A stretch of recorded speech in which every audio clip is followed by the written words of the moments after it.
That's what we've been doing this afternoon and will continue to do. I'm pleased to welcome the piano player Steve Kuhn to our studios, who may be known to some of you, I hope, through his ongoing activities still as one of the premier stylists and the most graceful players you could imagine in the 2004 perspective.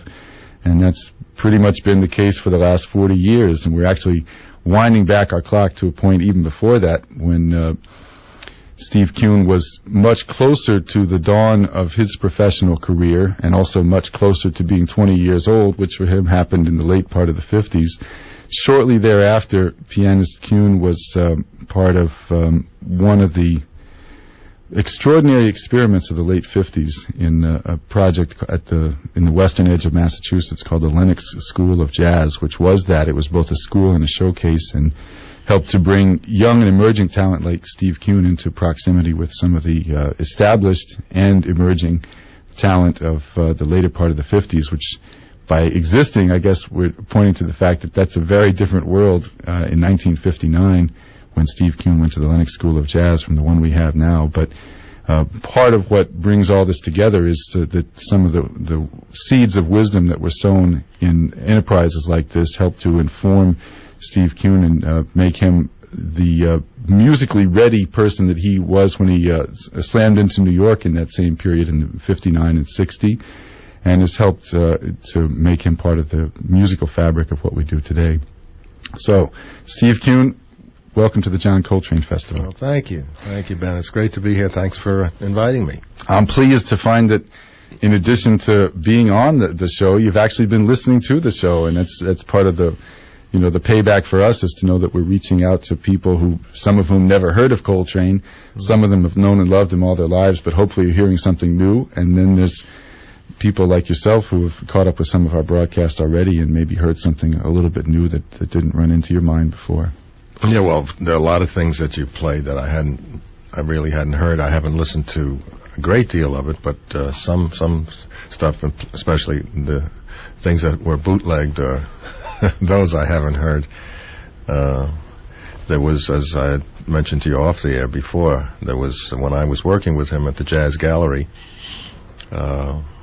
And I guess it was the early part of 1960, and somebody in the audience had taped some of the music, and it came out on a bootleg, and a cassette was sent to me several years ago by, I think it was Lewis Porter, who wrote this great book about John's life, and the recorded sound is horrendous. You can't really hear anybody except John, and his sound was sort of off in the distance. Right.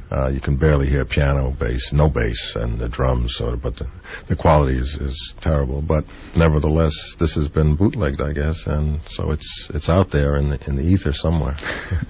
Well, I'm not sure which side of that to take, because on the one side we're proving that we're some of the most ravenous people in the world for wanting to have every bit of it, as they say, but on the other hand, trying to both make it available to people in a way that's audible and explicit and that's legal and it's that's doing good for people.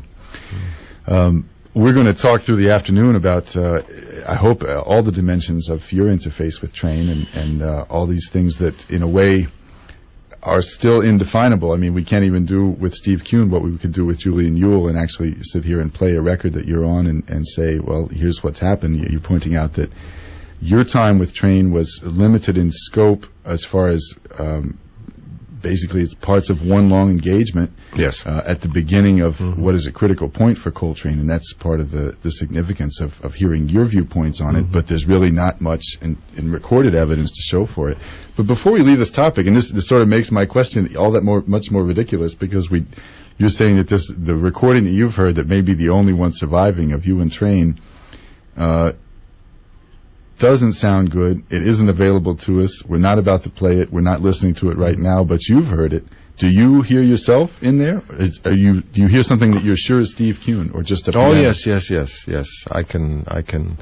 I only heard it, listened to it once, because it was so bad that I just couldn't stand listening to it. And I was not enamored of my playing in those days anyway. I was very young and just sort of looking for a voice, and was so thrilled and in a way awed to be in that group that I was extremely self-critical, and Right. so I would basically if I hear John play, that's fine. I don't need to hear myself. I knew that I had miles to go. No pun intended there. Yeah, yeah. Well, the story of how you started up with Train is seeing it in print, as it has been sometimes before, is, I think, only superseded by hearing your voice to sort of light it up. And I want to get through all the phases of that, but I guess I should ask you first, as a young musician, roughly a decade younger than Train, I guess a decade and more at that point. You're born in 1938. He was born in 1926. Maybe we should start at the very beginning, and if you could set up for our listeners so we have a perspective on it. The young Steve Kuhn, when you encountered Train, he was, I think, probably on the brink of being not just a professional musician, but about to be a very well-known working musician. So there's a generation thing that we have to deal with. How did you first encounter, or where were you when you first knew about Coltrane and his music, and what was the impact of it? I assume hearing him from records or seeing him in person. Yeah, I believe it was just records. I lived in Boston at the time, in the 50s, and I probably heard him when I was in high school on recordings, and was just captivated by what he was doing at that time. And this was now in the early 50s, but he was.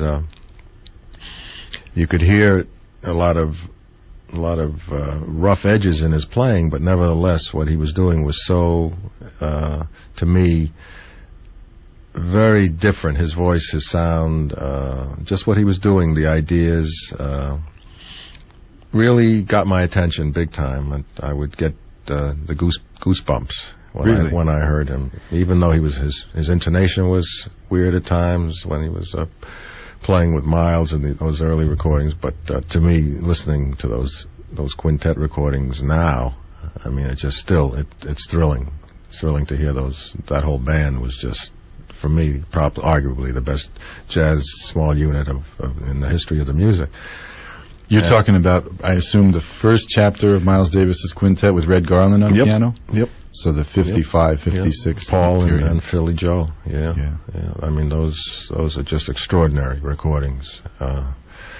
And you think about it, every one of them is no longer with us. It's just, I mean, just sort of the years go by so quickly, and all of a sudden, the people you grew up with are no longer around.